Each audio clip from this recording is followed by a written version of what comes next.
si la mer allait s'ouvrir. Ils ne le savaient pas. Toi, tu le sais que la mer s'est ouverte. Ils n'avaient aucune idée comment la mer allait se refermer sur Pharaon. Mais toi, tu le sais déjà. Donc, tu as plus de connaissances que eux, ils avaient. Et tu fais moins que eux, ils ont fait. Et tu dis que... Non, mais attends.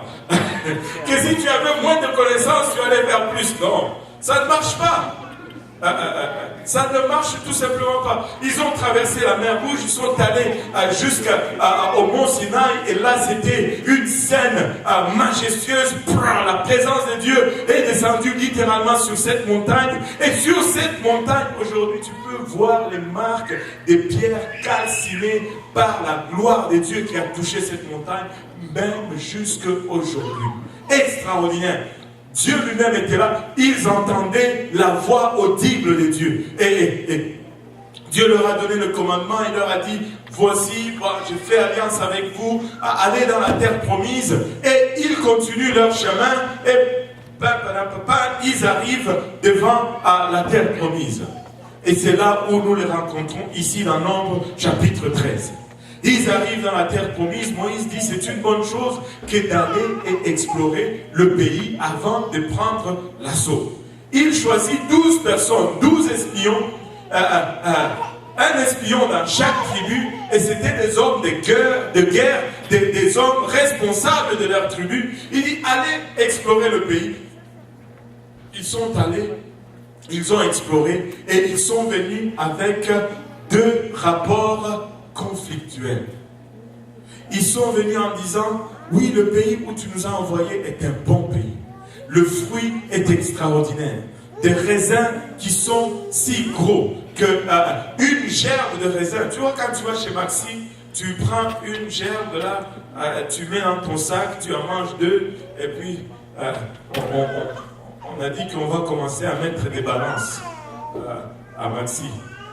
Tu rentres, on te pèse. Puis, quand tu sors, on te repèse. Et on te fait payer l'excédent de poids que tu as. Non, c'est une blague. Mais il ne faut pas voler dans le supermarché. Alléluia. Mais anyway, une grappe de raisin que 2 personnes devaient prendre avec une pêche.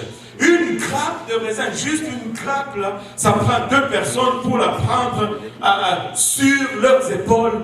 C'était extraordinaire. C'était extraordinaire. Mais, ils disent mais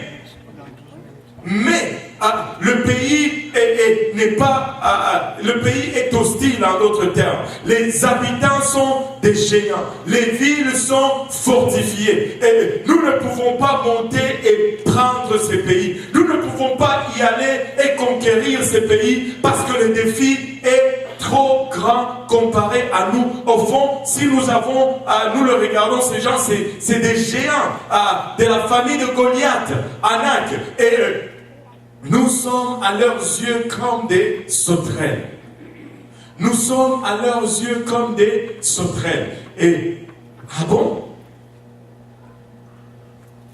Si vous regardez le régime alimentaire du sauterelle, le sauterelle ne mange pas de raisin. Et Dieu dit, parce que vous êtes des sauterelles, rentrez. Parce qu'il n'y a pas à manger pour vous dans ce territoire. Au fond, ils ont forfaité les promesses de Dieu alors qu'ils étaient à la porte de leur promesse. Cette terre leur était promise.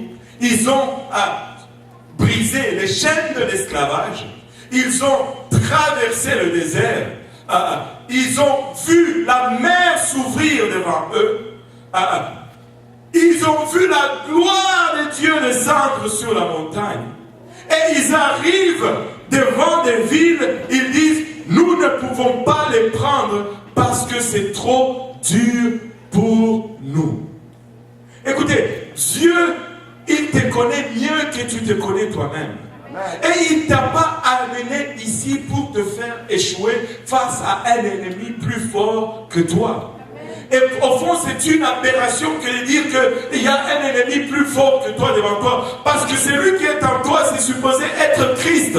À moins que tu aies reçu un autre esprit quelconque. Mais si l'esprit que tu as reçu vient de Christ, c'est Christ qui est en toi. Alors, dans mon dictionnaire, dans ma Bible, dans mon expérience, je ne connais rien de plus fort que Christ. C'est impossible que tu te trouves face à une situation trop grande si tu as Christ en toi. Ou tu as Christ, ou tu ne l'as pas. Mais ne me dis pas que l'ennemi est grand ou petit. Ça ne fait aucune différence à quoi tu fais face si tu as Jésus-Christ. Parce qu'il est le maître de temps et le maître de circonstances et rien n'échappe à son contrôle. Regardez un peu la complainte de Dieu ici au chapitre 14, verset 11. Et l'Éternel dit à Moïse, jusqu'à quand ce peuple me méprisera-t-il? Waouh! Jusqu'à quand ce peuple me méprisera-t-il? C'est-à-dire, quand tu es en train d'avoir peur de ta situation, tu es en train de mépriser Dieu. Tu es en train de dire qu'il n'est pas capable. Jusqu'à quand ne croira-t-il pas en moi? Malgré que tout le monde dise malgré tous les prodiges que j'ai faits au milieu de lui. Écoutez, si nous ouvrions notre chair ici pour les témoignages, il va y avoir toute une file de gens et on ne va pas être à mesure de finir des choses que Dieu a fait et encore fait et il a fait et il a encore fait et il a fait. Mais pourquoi alors donc, quand nous nous retrouvons face à la même situation de laquelle il nous a délivrés au passé, pourquoi est-ce que nous tombons encore en panique? Pourquoi est-ce que nous rétrogradons encore? Pourquoi est-ce que nous reculons encore? Non, avançons. Si Dieu est avec nous, qui sera contre nous? Dieu est pour nous, peuple de Dieu. Il ne nous a pas fait sortir de si loin, de ça et de là, pour nous faire voir l'échec au fond. Il nous fait partir de son église. Une église qu'il a conçue pour la réussite et non pour la défaite. Je n'ai pas peur de ce que l'un fait ou de ce que l'autre fait, ou de ce que l'un dit ou de ce que l'autre dit. Que ce soit dans la chair ou dans l'esprit. Parce que plus grand est en moi que celui qui est dans le monde. Ce n'est pas une révélation très dure à comprendre. Ce n'est pas une équation très difficile à résoudre. Nous avons Dieu et Dieu est de notre côté. Ne faisons pas comme les enfants d'Israël, alors qu'ils avaient une promesse d'abondance. Et face à cette promesse, ils ont reculé. Écoutez, laissez-moi vous dire une autre chose. Ce que Dieu a utilisé pour te sauver, il va utiliser la même chose pour te garder. Amen. Ce que Dieu a utilisé pour te faire amener jusque là où tu es, il va utiliser cette même chose pour t'amener jusqu'au bout. Il n'y a rien d'autre. Il n'y a rien d'autre. Si tu as le Saint-Esprit, tu as tout. Tu as tout. Et écoutez, juste une petite dose du Saint-Esprit comme ça, tu peux tout faire. Tu peux tout faire. Il n'y a pas plus ou moins. C'est seulement notre disposition qui change. Le même esprit. Il n'y a pas beaucoup d'esprit ou trop d'esprit ou moins d'esprit. Oui, je sais que nous utilisons cette terminologie de foi. Oh, la présence de Dieu est en abondance. Oui, c'est parce que seulement nous devenons sensibles à cette présence. Mais cette même présence était là même bien avant que nous rentrons dans ces lieux. Dieu est omniprésent. Mais quand nous commençons à nous ajuster à sa fréquence, nous commençons à le sentir. Mais il était là depuis. Même lorsque tu t'es chicané avec ta femme dans la voiture, Dieu était déjà là. Mais tu ne le ressentais pas. À cause de... Mais quand ça s'arrête et qu'on commence à connecter à Dieu et qu'on commence à adorer Dieu, on commence à ressentir. Mais c'est la même présence qui était là depuis le début. Le même Dieu. Il n'y a pas plus de puissance ou moins de puissance ou peu. Dieu est le même. Et ce que tu as, c'est ce que ça prend.